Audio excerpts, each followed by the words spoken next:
अभी प्रयागराज में महाकुंभ चल रहा है। प्रयागराज के अलावा हरिद्वार, उज्जैन और नासिक में भी कुंभ लगते हैं। कुंभ की कथा समुद्र मंथन से जुड़ती है। समुद्र मंथन में जब अमृत कलश निकला तो उसकी कुछ बूंदें पृथ्वी पर जिन 4 जगहों पर गिरी वे कुंभ स्थान हो गए। लेकिन समुद्र मंथन में अमृत प्राप्त होने से पहले विष निकलता, जिसे पीकर महादेव नीलकंठ हो गए। ये पौराणिक कथा हमें बताती है कि मंथन से बहुत कुछ निकला था, विष से लेकर अमृत तक। स्वतंत्र भारत की राजनीति में मंथन से ऐसे 2 अध्याय लिखते हैं। पहला, जब जयप्रकाश नारायण यानी जेपी के नेतृत्व में संपूर्ण क्रांति हुई। दूसरा, जब अन्ना हजारे के नेतृत्व में दिल्ली की रामलीला मैदान से भ्रष्टाचार के खिलाफ आवाज बुलंद की गई। संपूर्ण क्रांति नाम के राजनीतिक मंथन से जो विष निकला वो बिहार के हिस्से आया। इसे वो आज भी भोग रहा है। इसी तरह अन्ना की प्रयोगशाला से निकला विष दिल्ली के हिस्से आया। दुर्भाग्य से इन दोनों राजनीतिक मंथन का अमृत कहां गया, इसका किसी को भी पता नहीं। भारत की राजनीति में 2 दल ऐसे हैं जिनका वैचारिक आधार है, जो कार्यकर्ताओं, कैडरों के दम पर चलते हैं। पहला, जनसंघ, जो आज भारतीय जनता पार्टी कहलाती है। दूसरे, वामपंथी दल, जो अब केरल जैसे राज्य तक सिमट कर रह चुके हैं। ऐसे में इन 2 राजनीतिक मंथन से जो दल निकले उनकी ताकत आम लोग थे।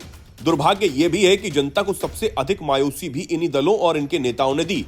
इन्होंने साफ सुथरी राजनीति का भरोसा देकर भ्रष्टाचार के शीश महल बनाए। पैसे से लेकर पशुओं के चारा तक को तक नहीं छोड़ा। जनता की आवाज के नाम पर व्यक्तिवाद, परिवारवाद थोप दिया। जीवन सुलभ सरल करने का वादा कर जनता को सड़क, बिजली, साफ पानी, स्कूल, अस्पताल जैसी मूलभूत चीजों के लिए तरसा दिया।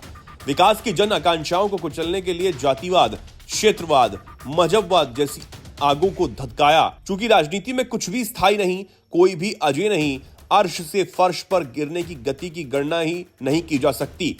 इन राजनीतिक मंथनों से निकले दल या फिर नेताओं ने भी जिस तरह सफलताओं की गाथा लिखी, उसी तरह पराजय का गर्त भी देखा। लेकिन 8 फरवरी 2025 को आए दिल्ली विधानसभा चुनावों के नतीजों ने यह बता दिया कि आम आदमी पार्टी और उसके नेता अरविंद केजरीवाल के पतन की जिस बेसब्री से प्रतीक्षा थी, वैसा इससे पहले कभी देखने को नहीं मिला।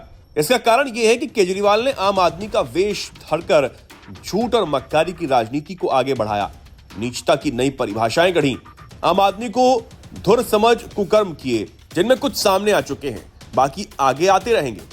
किसी राजनीतिक दल या नेता के खत्म होने की भविष्यवाणी करने से बचना चाहिए, क्योंकि एक चुनाव में राख का ढेर बन जाते हैं तो दूसरे ही चुनाव में उसी से ढेर उठकर खड़े भी हो जाते हैं।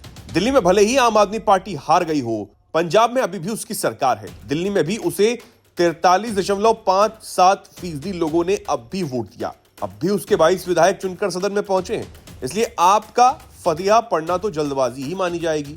फिर भी आप और अरविंद केजरीवाल अब अलग होने का दम नहीं भर सकते। वो वैसे ही हैं जैसे राजनीतिक कोठरी में शामिल दूसरे दल और नेता। वो इस मायने में जरूर अलग हैं कि उन्होंने जिस तरह से राजनीतिक प्रतिमान गढ़े हैं, उससे भविष्य में जन आंदोलनों और उससे जुड़े लोगों की विश्वसनीयता पहले दिन से ही संदेह के घेरे में होगी।